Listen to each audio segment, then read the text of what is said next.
Okay. Yes.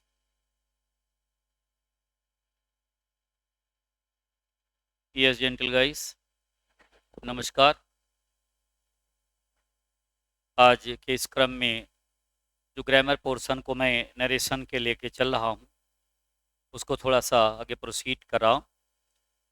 अगर उसमें आपने कुछ संकेत किया हो तो वाच कर लिया जा रहा है what is going to be happen there. तो नरेशन पे एक सेकेंड जस्ट इंग्लिश आपका एक पॉइंट जुडिशरी सर्विसेज के लिए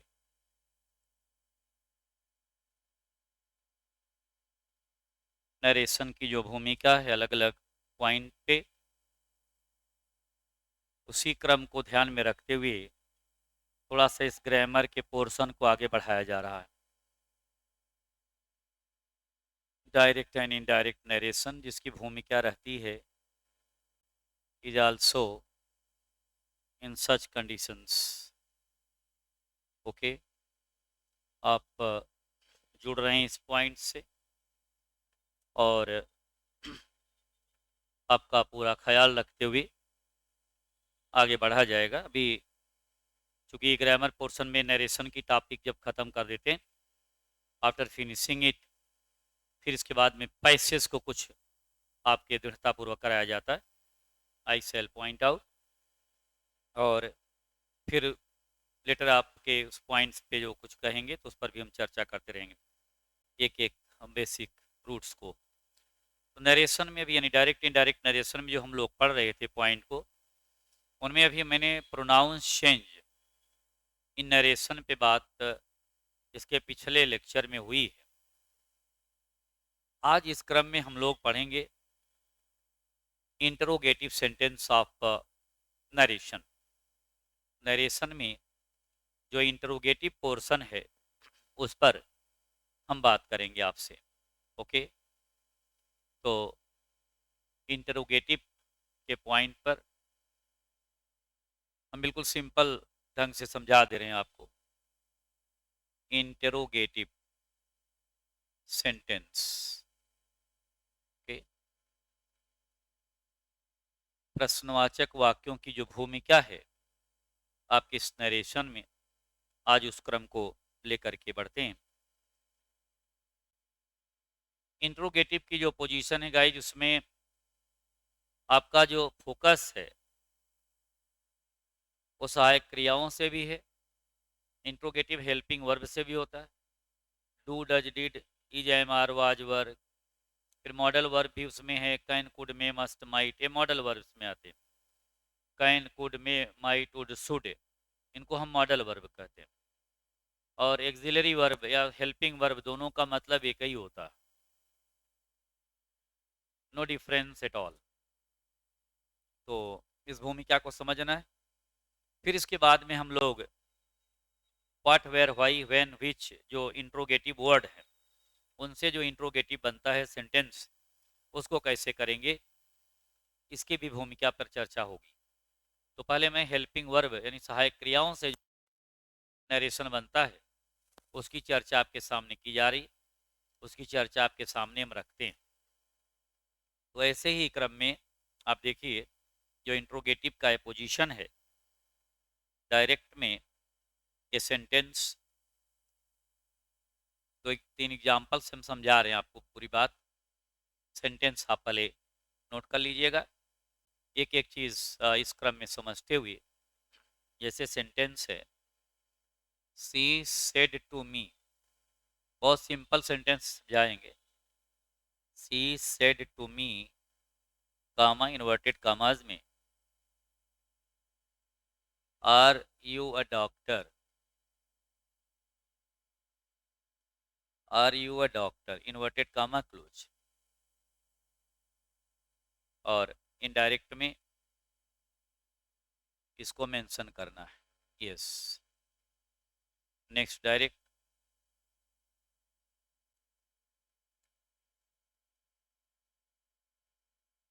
the teacher said to,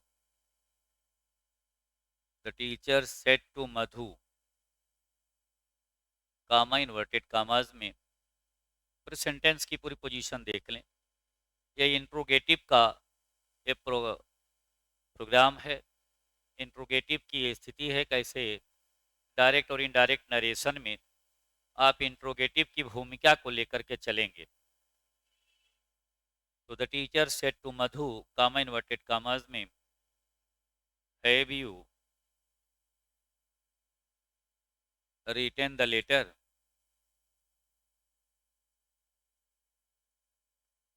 have you written the letter question mark inverted comma close. Have you written the letter. Indirect narration में next point पे yes.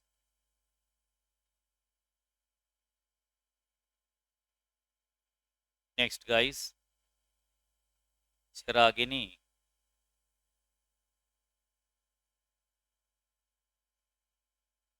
Ragini said to the teacher,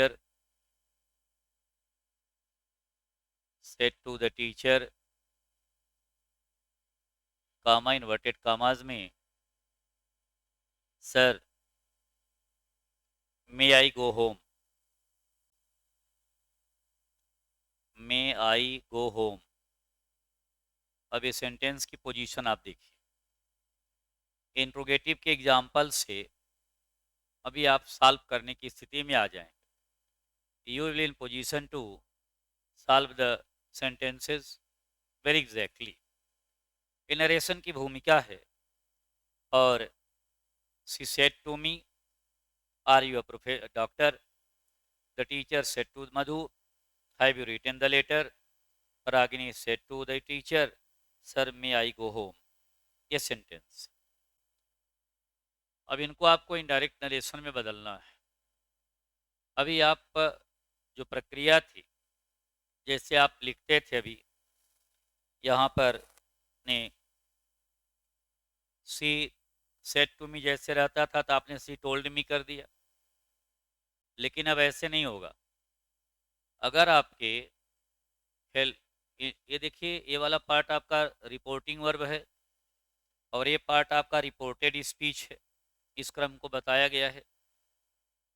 तो अगर आपका ये वाला part में इंट्रोगेटिव की शुरुआत जो हुई है, यदि हेल्पिंग वर्ब से है, is am are was were do does did, इनसे अगर हुआ है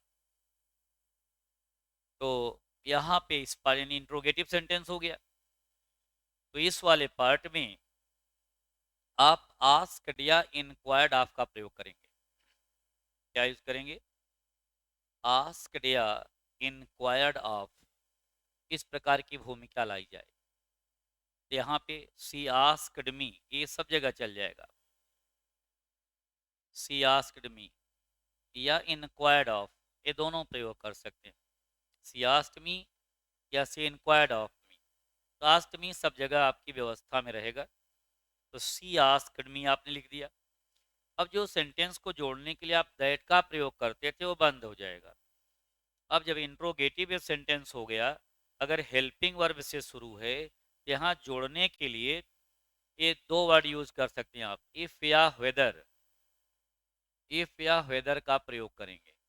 ओके, दोनों में से जो यूज कर लीजिए। यहाँ हमने वेदर लिख दिया, चाहे इफ लिखिए, नो प्रॉब्लम। चलिए मैं यहाँ ऑब्लिक करके इफ भी लिख दे रहे हैं। दोनों में से कोई एक यूज करना है आप, दोनों साथ में नहीं। इसके बाद तुरंत आप प्रोनाउन पे जाओगे।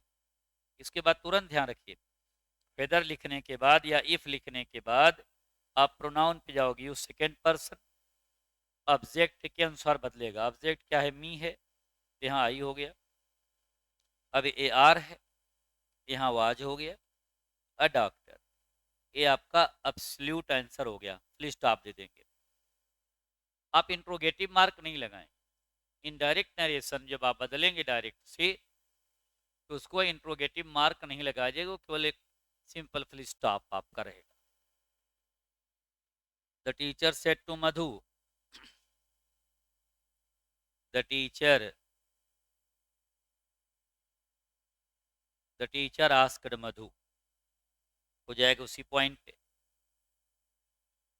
उसी क्रम में। Very softly we are going to get the teacher asked Madhu, the teacher asked Madhu if या वेदर, दोनों में चाहे जो यूज करे। यूज सेकेंड पर्सन, ऑब्जेक्ट कौन सा, ऑब्जेक्ट मधु है, सी हो गया। हैव है तो यहाँ पे हैड कर देंगे, if she had written the letter, if she had written the letter, ये आपका आंसर हो गया। प्लीज स्टॉप आप देते हैं। The teacher asked Madhu if she had written the letter. Clear, बिल्कुल अप टू डेट और एक अच्छे इस पॉइंट पे मेंशन किया गया है। सेंटेंस की पूरी भूमिका देखिए। The teacher asked Madhu if she had written the letter. Clear, उसी क्रम में आपका ये क्रम देखते जाइए। पहले सेंटेंस को आपने सॉल्व किया, she said to me are you a doctor है, तो she asked me whether I was a doctor. Next sentence में the teacher said to asked, just wait, the teacher said to Madhu have you written the letter, the teacher asked Madhu if she had written the letter. Ragini said to the teacher, sir may I go home, ये sentence देखिए, indirect में इसको handle करना है। Wait, अब देखिए यहाँ पे इंट्रोगेटिव है, मे आई गो होम, फिर यहाँ पे सर भी लिखा हुआ है। अगर वहाँ पे सर या मैडम का संकेत हो तो रेस्पेक्टेबल वर्ड है, तो ऐसी पोजीशन में आप यहाँ आस्क्ड या इंक्वायर्ड शब्द का प्रयोग करेंगे। Ragini asked the teacher, Ragini asked the teacher, Ragini asked the teacher respectfully.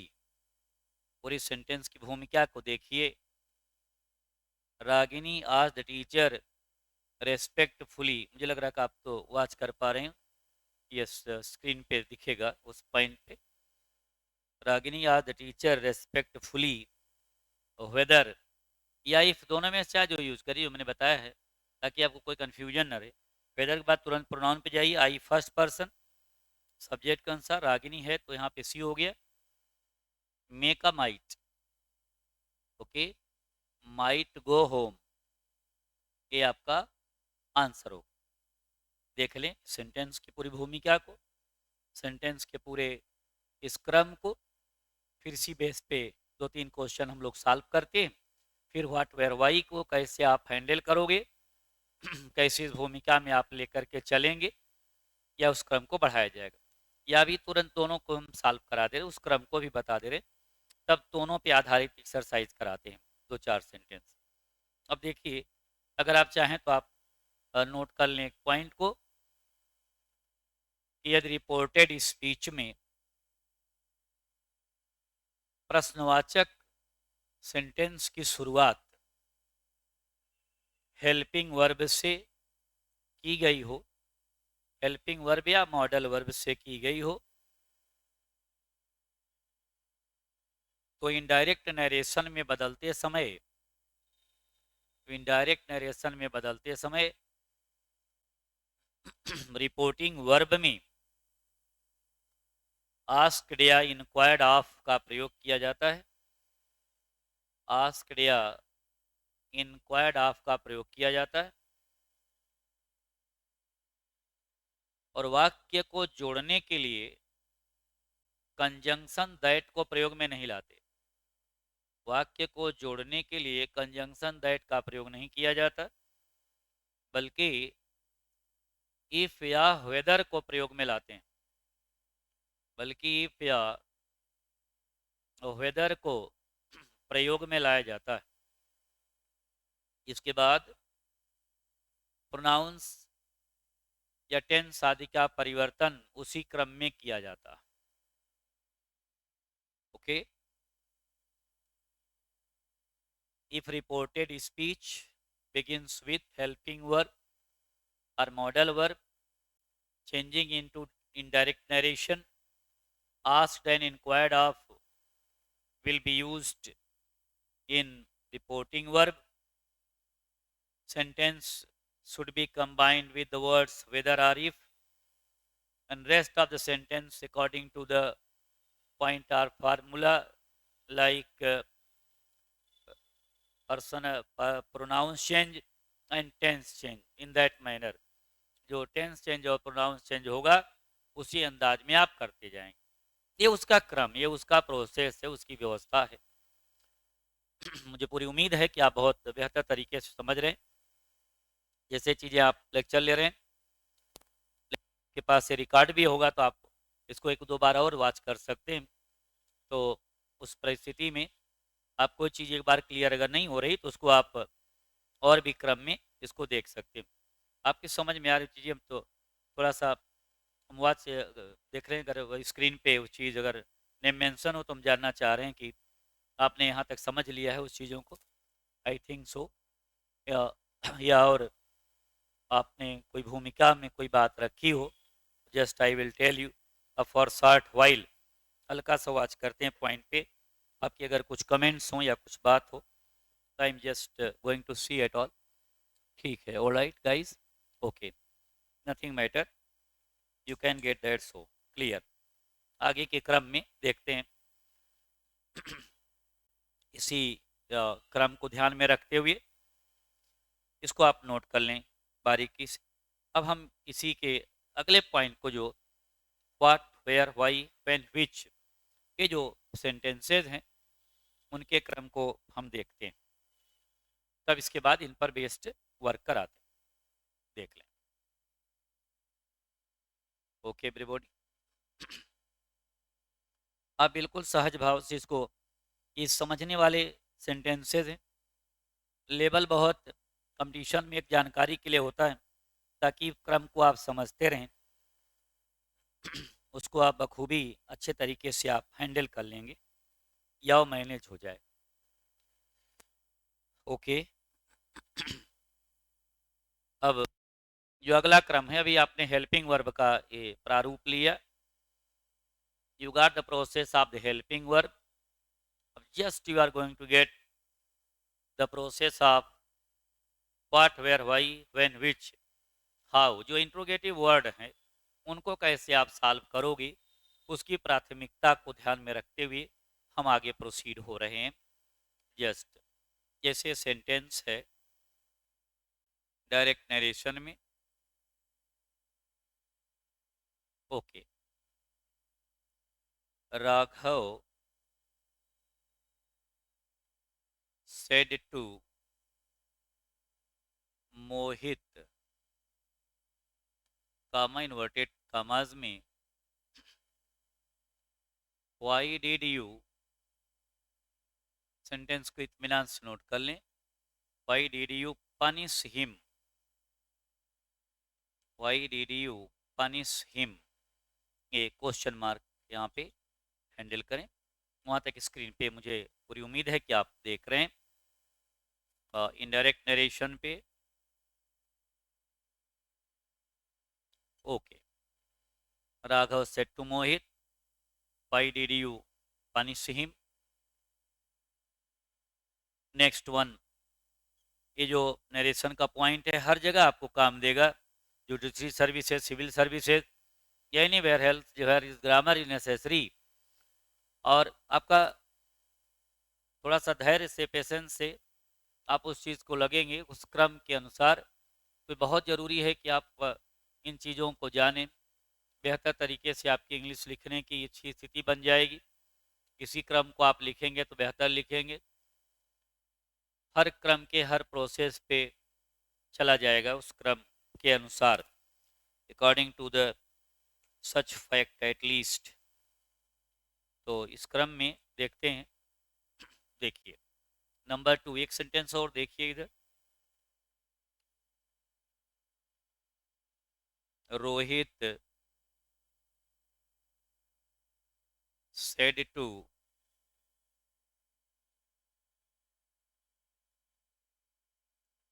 Anupam. Rohit said to Anupam, comma inverted commas में, where did you find this book? Where did you find this book? You can get that. So देखिए, where did you find this book?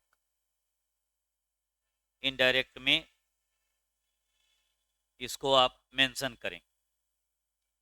अब देखिए, इस sentence से हम पूरी भूमिका आपको बता रहे हैं.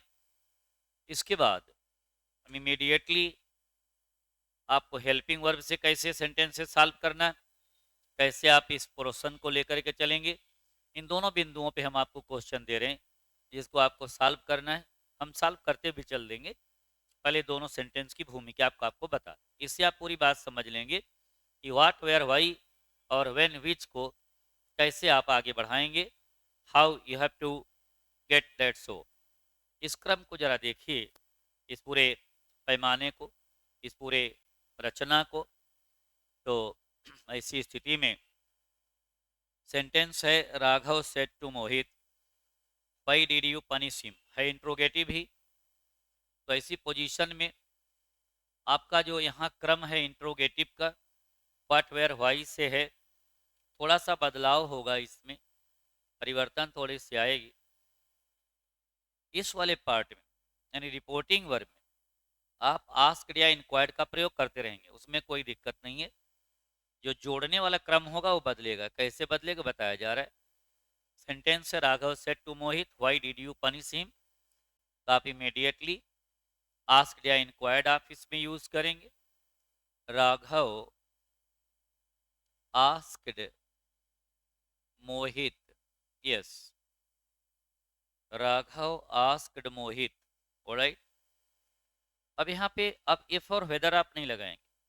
अगर आपके वाक्य की शुरुआत यहाँ पर इंट्रोगेटिव वर्ड से है, यदि reported speech what, where, why, whom, which, how, etcetera etcetera, ये सब वर्ड्स जो है उनसे किया गया है, तो जोड़ने के लिए सेंटेंस इफ और वेदर नहीं लगेगा, बल्कि इन्हीं शब्दों से जोड़ देंगे जो प्रयोग में लाए गए हैं.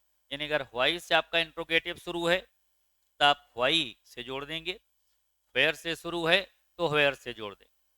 आप यहाँ पे व्हाई शब्द यूज करेंगे, व्हाई. ओके. इसके बाद तुरंत प्रोनाउन पे जाएंगे. यू सेकेंड पर्सन, ऑब्जेक्ट के अनुसार. ऑब्जेक्ट मोहित है, यहाँ पे ही का प्रयोग हो जाएगा. Why he past indefinite tense है, पास्ट परफेक्ट में बदल जाएगा. Why he had, yes, why he had punished, हमेशा वर्ब के थर्ड फॉर्म का प्रयोग हैड के साथ, यानी पास्ट परफेक्ट टेंस का मामला बना यहाँ पे. Y he had punished him, him नहीं बदलेगा क्योंकि थर्ड पर्सन है, उसी स्थिति में उतर जाएगा. तो पूरा आंसर हो गया. जैसे सेंटेंस आपने सॉल्व किया, एक बार उसको रिवाइज कर लीजिएगा, देख लीजिएगा कैसे क्रम में सॉल्व किया गया है. Raghav asked Mohit why he had punished him. ये आपका अप्रोप्रिएट आंसर हो गया. ओके गाइस, देख लें क्रम को, आंसर को इस मिलाते हुए इस सेक्शन में. Rohit said to Anupam, where did you find this book. Rohit asked Anupam, Rohit asked Anupam, Rohit asked Anupam where, Rohit asked Anupam where. You second person, object के अनुसार है, अनुपम है यहाँ पे आपने ही कर दिया. Yes. Rohit asked Anupam where he, past indefinite ही है, वेयर ही हैड, फाइंड का third form found, that book. Okay, that book. ये आपका पूरा आंसर हो गया. Alright. Rohit asked Anupam where he had found that book. It is very appropriate and very significant answer which you got at all. Alright guys, so Rohit asked Anupam where he had found that book. ये आपका answer हो गया। ये आपका what where why से कैसे करेंगे वो मॉडल है। अगर व्हाई से आ गया तो व्हाट का उसी ढंग से होगा, हाउ का उसी ढंग से होगा, व्हेन से उसी ढंग से होगा, प्रक्रिया सब वही है। एक मॉडल अगर आपको क्लियर हो गया, एक दो क्वेश्चन पे आपसे हम डिस्कस करते हैं। अभी आपको सॉल्व करना है, अभी आप बताइएगा, कोशिश करिएगा। ओके, मुझे उम्मीद है कि आपने इसका पूरा आंसर कर दिया है। I think you have done it all. Okay, अब इस क्रम को आगे प्रोसीड करते हैं। We are just proceeding further. Alright, okay everybody, yes please. Okay, yes, देखिए इस क्रम को आगे प्रोसीड करते हुए इस क्रम में सेंटेंस नंबर फर्स्ट। अब देखिए दोनों मॉडल को देखते हुए कुछ हेल्पिंग वर्ब एग्जाम्पल, कुछ आपका just you are going to get some example concerning आपका व्हाट वेयर व्हाई से। देखते हैं, ये सेंटेंस फर्स्ट है,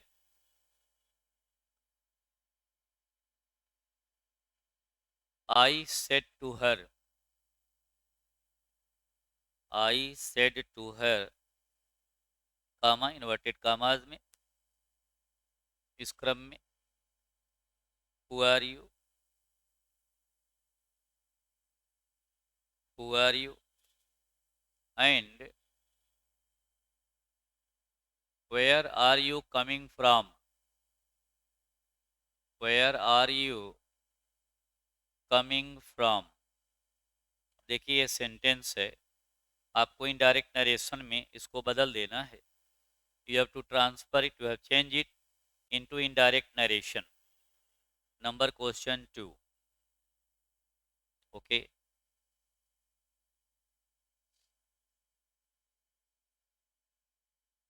Madhav, Madhav said to Anurag, comma inverted commas में, where do you live, where do you live.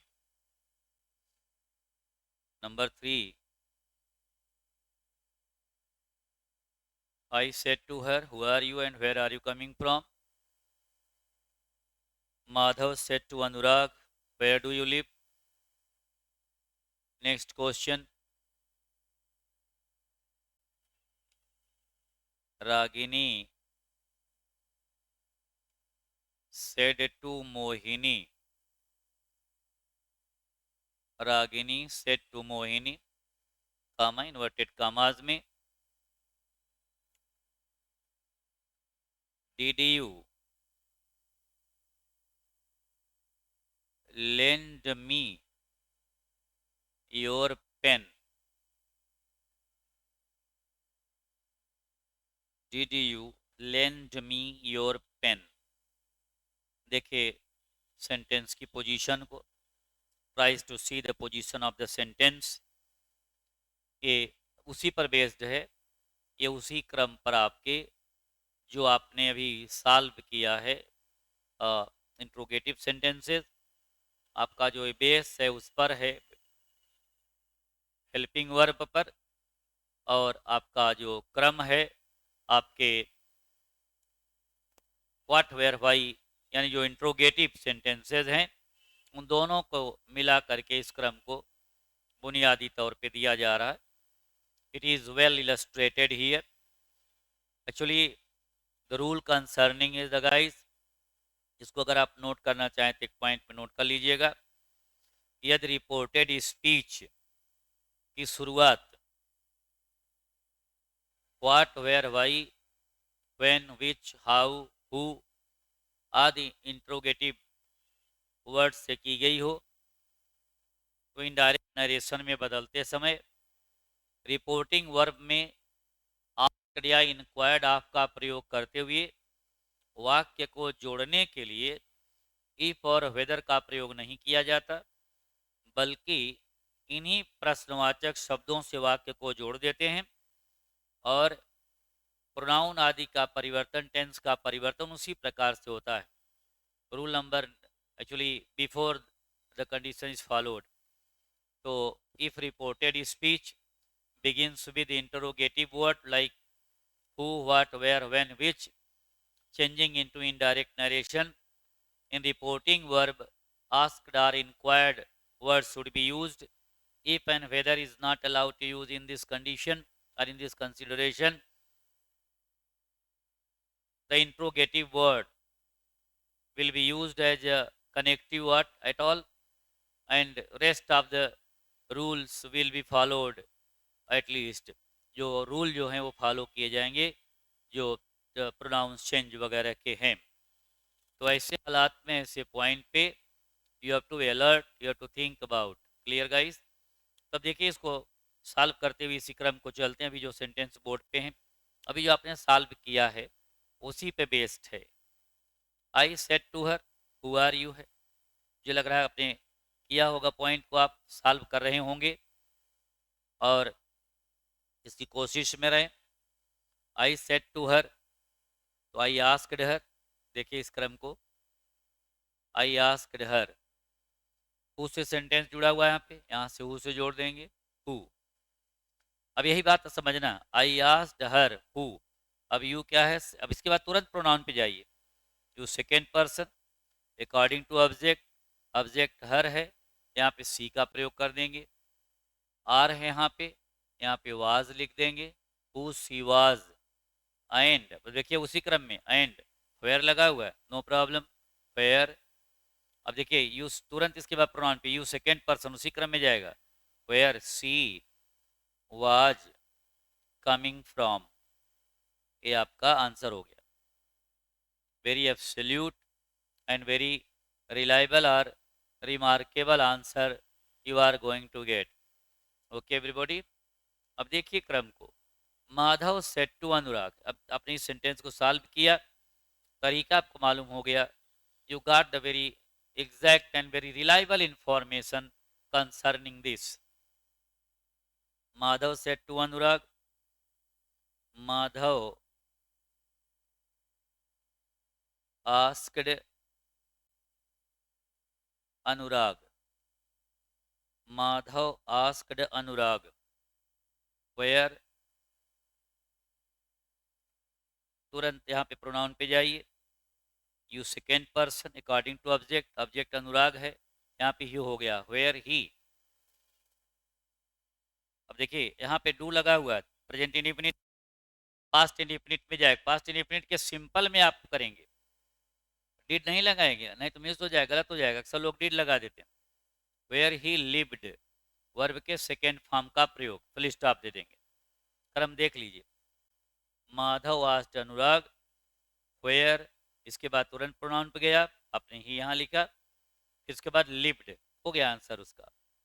Did live मत करना, अक्सर लोग डिड लगा देते हैं, क्योंकि past indefinite change, present indefinite change into past indefinite, इसी क्रम को ध्यान में रख करके लोग कर देते हैं। लेकिन अगर डू नॉट लगेगा तो डिड नॉट आप लगाएंगे, लेकिन डू है तो इसको सिंपल में ही लेके जाएंगे। Ragini said to Mohini, Ragini asked Mohini, alright, Ragini asked Mohini.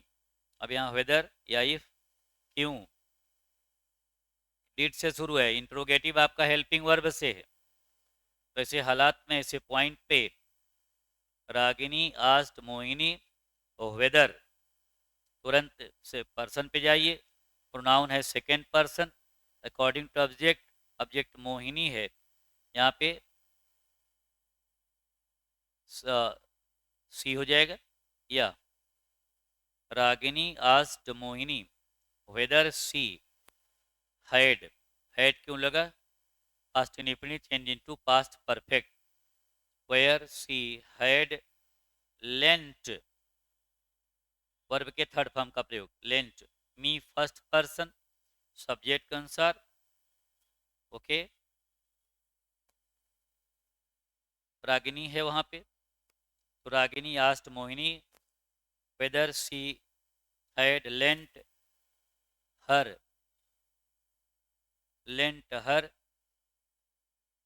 पूरा वाक्य देख लें, इसी क्रम को ध्यान में रखते हुए। यहाँ पे योर पेन भी मी है क्योंकि उसी के अनुसार है, मोहिनी भी है तो वहाँ पे हर जो दो बार आने की संभावना पे बन रहा है।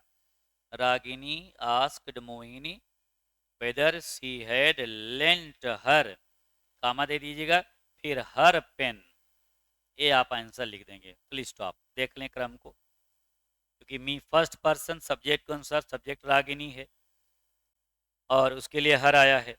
ये हर आपका रागिनी के लिए संकेत कर रहा है और ये हर जो है मोहिनी के लिए। आप चाहें तो ब्रैकेट में करके दोनों को आप संकेत कर सकते हैं, क्योंकि दोनों हर और हर ही लिखा हुआ है। इससे परेशान होने की ज़रूरत नहीं है, बल्कि आपको समझना है, बल्कि you have to think about that these points, these words are very established and very reliable one at all।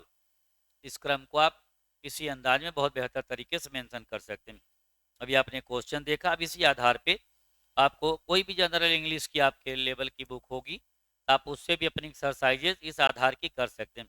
अभी मैंने आपसे इंट्रोगेटिव की चर्चा किया है। I have pointed out the concerning points of the interrogative sentence. अब जो है आगे के क्रम में हम लोग इसका इम्परेटिव सेंटेंसेस कैसे सॉल्व करेंगे, इम्परेटिव में उसकी क्या भूमिका होगी, इस पर चर्चा हमारी आपकी जारी रहेगी। आप बहुत अच्छे तरीके से जुड़े हुए हैं, आप मेहनत करते रहिए। उसके बाद में और क्रम में जो पैसेज की बात है उस पर भी लेक्चर हमारा, चूंकि ये टॉपिक हो जाए तो कुछ लेक्चर लगातार इस तरीके से ट्रांसलेशन है, दोनों चीज़ें चलती रहेंगी ताकि हर पे आपका अभ्यास है। तो एक क्रम आपका जो नरेशन का ख़त्म होता है, I shall points out that. Okay guys, आज यहीं तक लेक्चर इसका रखते हैं और अगले क्रम में हम आपसे रूबरू होंगे। तो इस क्रम में यहीं तक ही। तो thank you very much at all, आपका बहुत बहुत धन्यवाद। ऑलराइट।